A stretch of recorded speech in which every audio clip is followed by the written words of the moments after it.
Welcome to the Geek Homeworld. I am your host, SavageTechman. We talk sci-fi, TV, movies, superheroes, and all from a geek perspective. You can find us on Blogger, Google+, Twitter, Facebook. We're everywhere. Join the Geek Homeworld. Welcome to the Geek Homeworld podcast. I am your host, SavageTechman, aka Ed. And we've had some fantastically positive, very successful episodes of the podcast recently, some of our biggest ever. And that's all thanks to you, all of our listeners. We greatly appreciate you listening. And we appreciate all your feedback. If you want to send us any ideas for future segments or of the podcast here or episodes, we can certainly look at that. We always appreciate any kind of positive feedback here at the podcast. You can reach us via Twitter, easiest way to get to us because I'm always on the Twitter feed, and that's at Geek Homeworld. So let's dive into Legion season finale for season 1. And I think we had about 8 episodes. I know a short season, but we were warned when Legion came out that you had to watch every episode and you had to be very meticulous about how you watched it. So it really engaged you. And for me, it was very mind-blowing. I mean, Pete, you hear that said about movies and TV shows, but this show, Legion, really was so incredibly next level that it was just very amazing what they did visually on TV on that budget that they had. And, you know, Marvel puts out shows, and I must admit, I've kind of dropped off last season from watching Agents of S.H.I.E.L.D. I think it's become a little formulaic, and I apologize to any fans of that. I hope I didn't turn you guys off from this episode. But I don't know. It just seems like I've kind of heard it all before, and I don't know.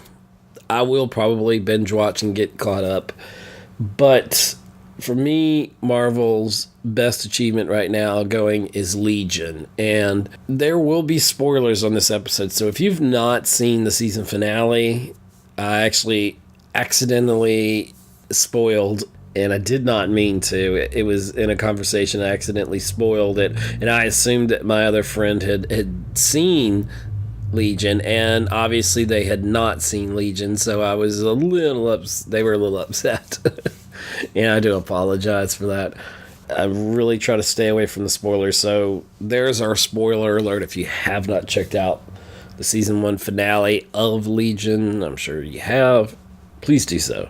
And then please come back here and listen to our synopsis, our breakdown, our thoughts. And that's what we're going to talk about is, you know, where do we go from here? What's happened and where do we go from here?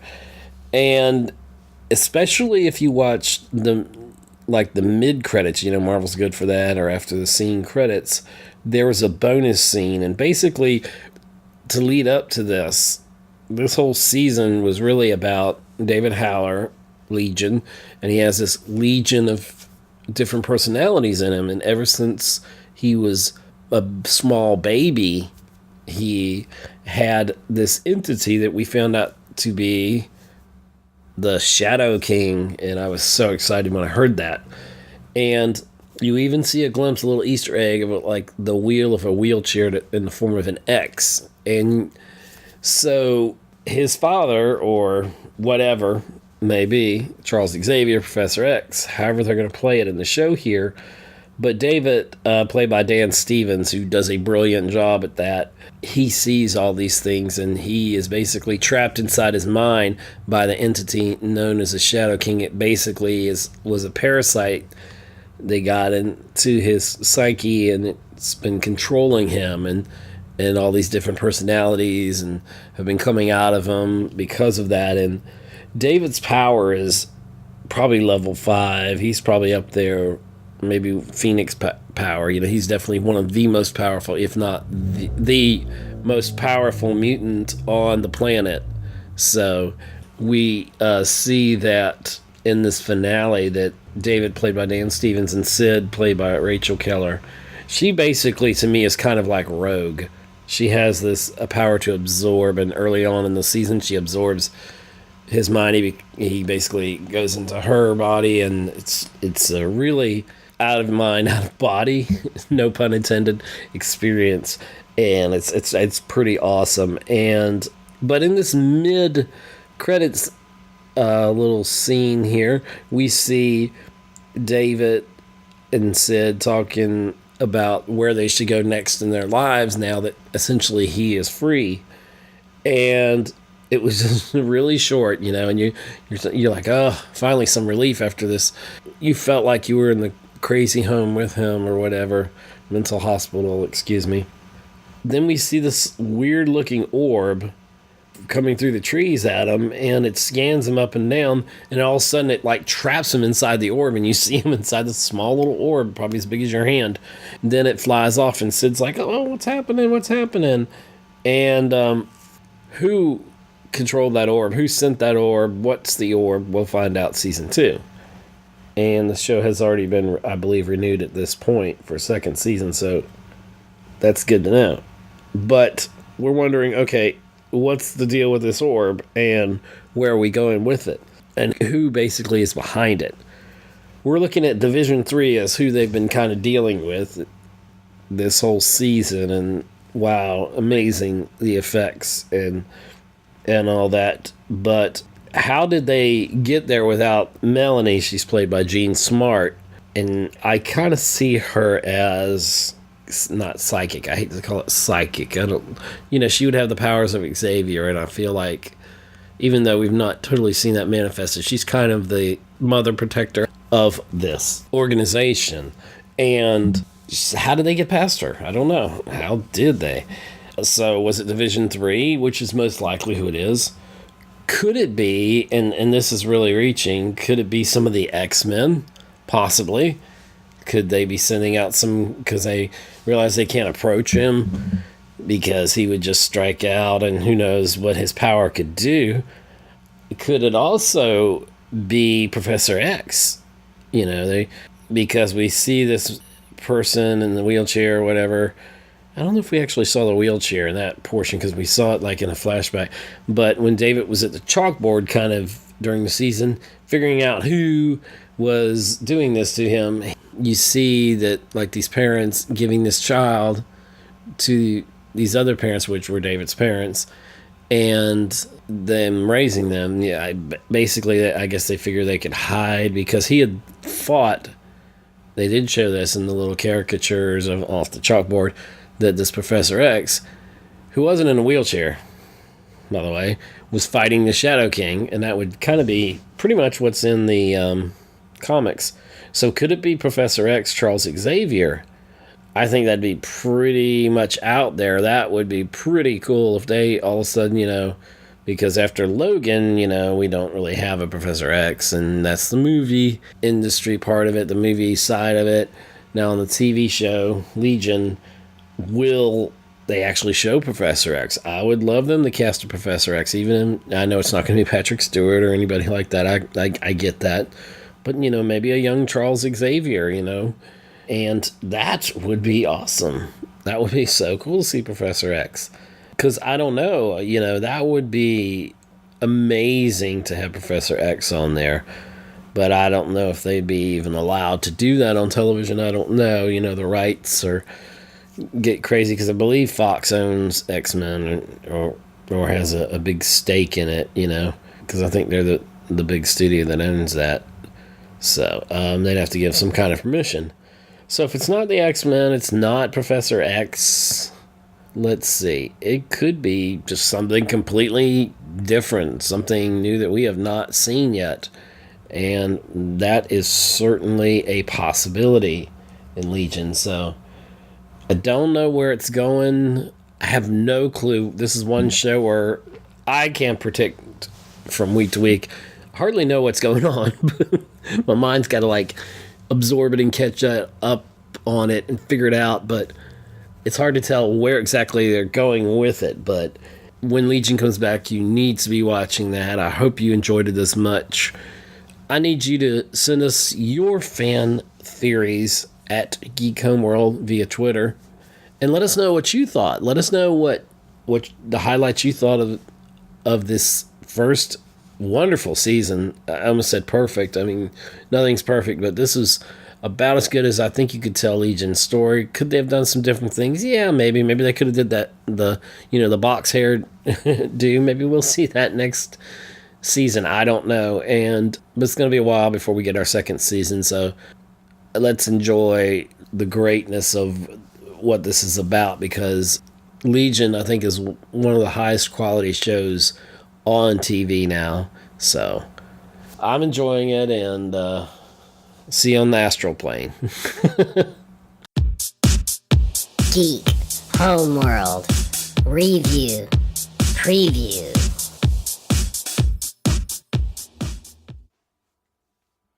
And we're now talking about the Season 7 finale, episode 99. Can you believe it? 99 episodes of The Walking Dead. And we started off the season with the brutal killings of Abraham and Glenn at the merciless hands of Lucille, the barbed wire covered bat that Negan wields. And viewership dropped off considerably after that episode. There were some people that have dropped off from watching The Walking Dead.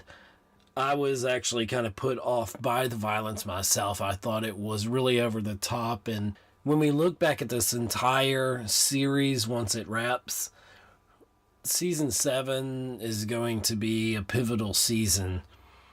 For me, all in all, this was an okay season. We obviously had those killings, and they were brutal. They showed a lot more than I thought for network TV that they could, but it was very riveting. It was the lead up to it, oh my gosh, it was just all anticipation, and everybody was there.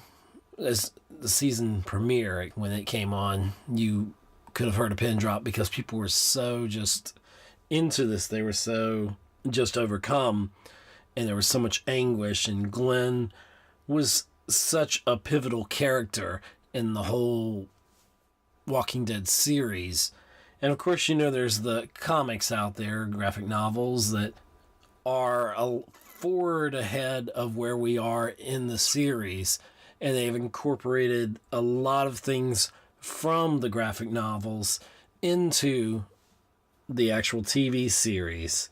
And the early indications from the producers of The Walking Dead are saying that when we get into episode 100, more than likely I think we're going to pick up right where we left off, but they are pushing more for a faster paced, more action driven season, because even though 10 or 11 million people a week watching your show are great numbers for any series, it really declined after that first episode. And most of the season, they tried to go lighthearted a little bit, which, the pendulum had to swing back the other way, at least a little bit. We needed some episodes, and we got a lot of character-driven episodes where we saw more backstory. And it looks like there's going to be, and if you are worried about spoilers, I'll just call spoiler alert, but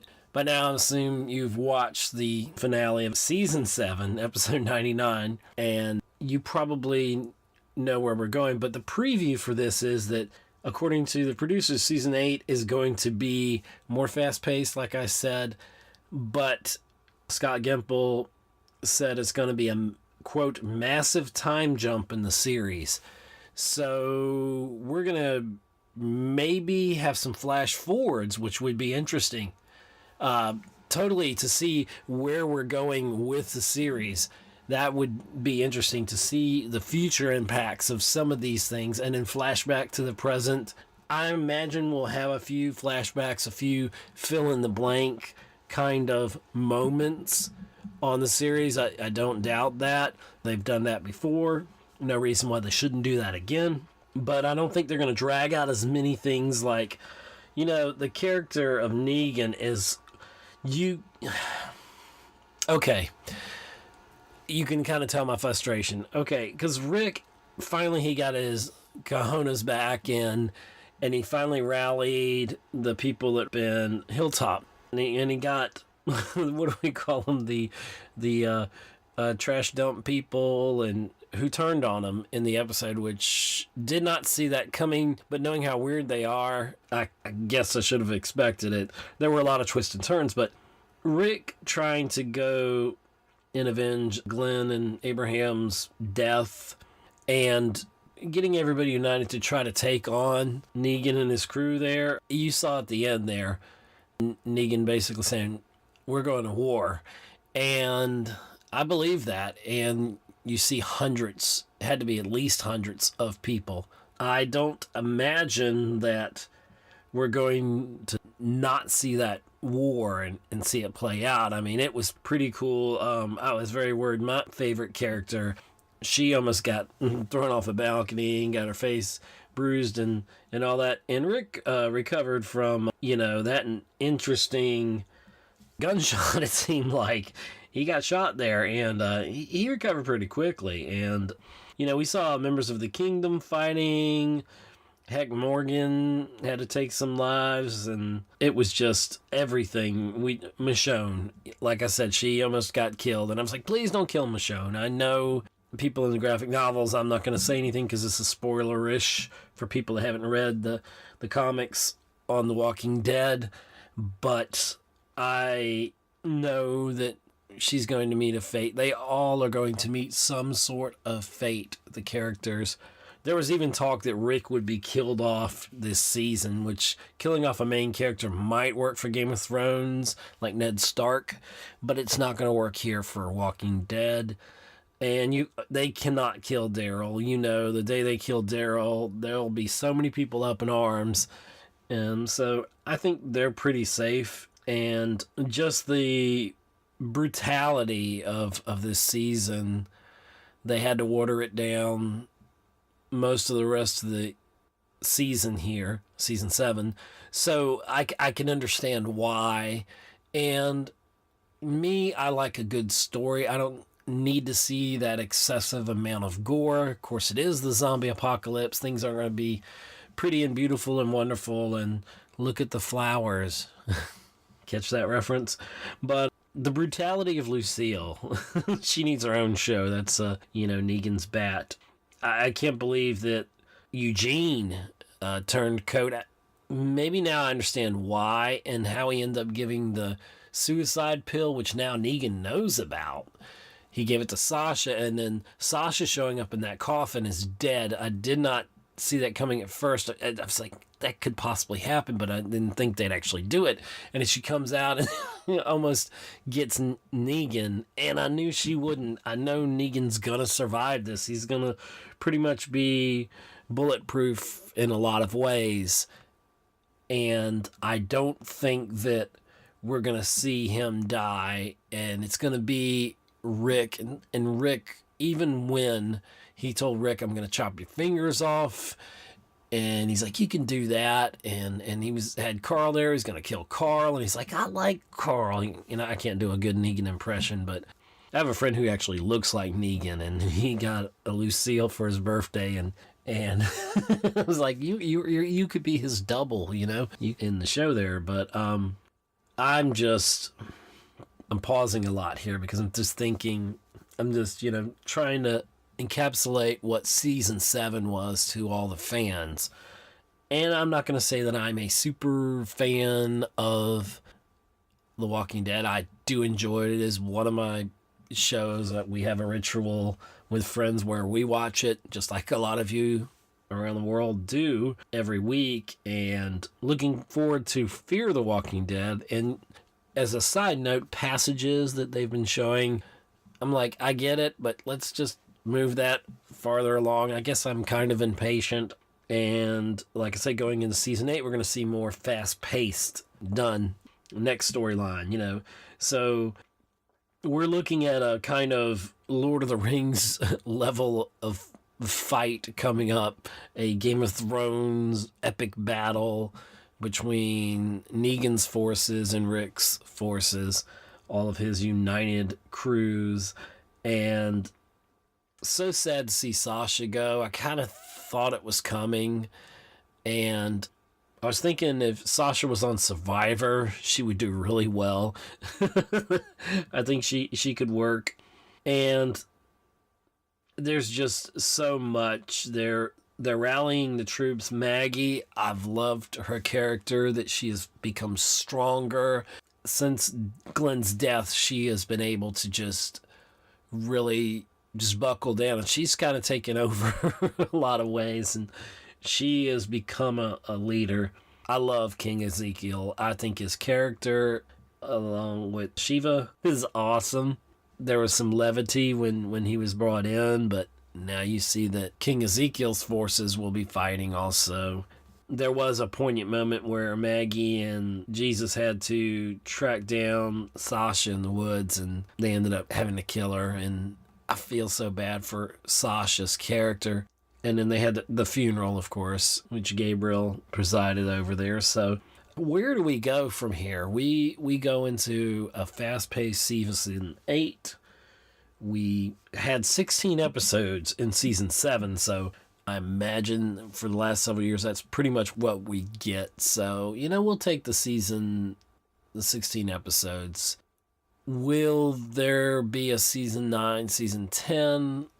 At this point, I'm imagining this is going to go at least 10 seasons, this series, if they can keep the storylines engaging enough. But after a while, I think you have to bring it to a close. Now, Game of Thrones is a little bit different because, they're waiting on the new book, and it's coming. Winter has arrived, so we're coming down to, we're winding down basically on Game of Thrones. Probably the best show on TV, and we're winding down to the moments where it's going to come to crescendo, and if Tyrion dies, there's going to be people very, very angry about that, and I'll be one of them. But what do we say about Walking Dead that we haven't said? It's been a crazy season. Has this been the best season? I don't know if it's my favorite season. I do find myself a lot wanting to go back and watch the first season, and I remember when we came late to it, Cheryl and I, watching Walking Dead. I'm really not in the zombies. I've played Left 4 Dead 2 and all that. I just don't like the gore. I like suspense more. I love a good story. So the thing about it is, we were a little late to it, and we binge watched it, and we ended up, from all of that binge watching, we finally got caught up. And it was so funny because, probably like a lot of people that may have binge watched shows, you get to a point and then there's nothing more, and you have to wait a week until, or a couple months, I think it was at that time, until that next season kicked in. And I can't remember what season it was, but it was a couple seasons back, I believe. But season 7 overall, other than it had this really high, probably one of the biggest moments of the series, one of the most potent, visceral, violent moments with Abraham and Glenn being killed. 2 favorite characters, especially Glenn. And, I'm looking forward to some flashbacks with Glenn. I'm looking forward to some flashbacks of Abraham. And we actually got that in this episode. Sasha had some flashbacks with Abraham before, they went out on their trek, no pun intended. And it was just very sweet. It was very nice to see that moment. Now, once the big battle begins next season, it's just going to be, I don't know what Rick's troops are going to do, his crew. If I were them, I would find someplace underground, maybe an old abandoned place, become a prepper, just get a bunch of supplies, find a reinforced concrete building underground somewhere, maybe. I don't know, that has its own ecosystem. I don't know what I'd do at this point, for what resources they have. you're limited to that, of course. But the ingenuity that Rick and them show, we saw Rick get totally broken by Negan, and no one's ever done that to Rick. And so Rick was totally broken down, and then Rick slowly rebuilt himself, and now he's back to, we're not taking no stuff no more. We're just going to charge forward with this. We're going to make this happen. And come what may, he said to Negan, I will kill you. And that's strong. So, Walking Dead, Season 8, we're going to have to wait 10 million years to see the next episode of that coming back. I know you all can't wait. Let us know what you think about the finale. We've been talking a lot on Twitter. You can contact us at Geek Homeworld, and we'll be talking more Walking Dead, and we've got a lot more coming, and thanks for listening. Thanks for listening to another episode of the Geek Homeworld podcast with your host, SavageTechman.